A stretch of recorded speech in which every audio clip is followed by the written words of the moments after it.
Kung mas mahalaga pa sa gobyerno ang semento kaysa sikmura, malinaw na hindi tao ang pinoprotektahan ng budget kundi bulsa ng mga korap. Hindi mapapawi ng flood control ang gutom, sakit at hirap ng mga mamamayan. Muli naman pong pinakita ng gobyerno kung saan nakatuon ang kanyang puso. O mas tamang sabihing bulsa.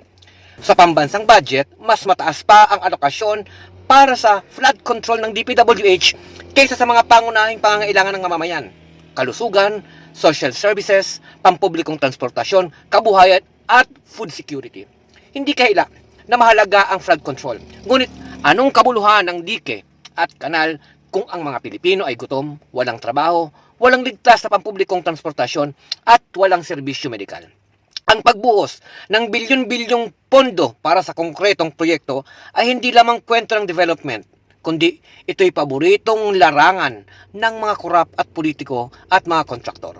Infrastruktura ang pinakamadaling gawing gatasan ng iilan, habang ang inuuna ng gobyerno ang semento, nalulubog sa utang, gutom at sakit ang taong bayan. Ang tunay na disaster ay hindi ang baha, kundi ang sistematikong pagpapabaya sa buhay ng mamamayan. Kaya dapat pong tingnan, umimik na ang taong bayan. Hindi pwedeng hindi tayo magsasalita dahil pinagkakakitaan tayo ng mga politiko.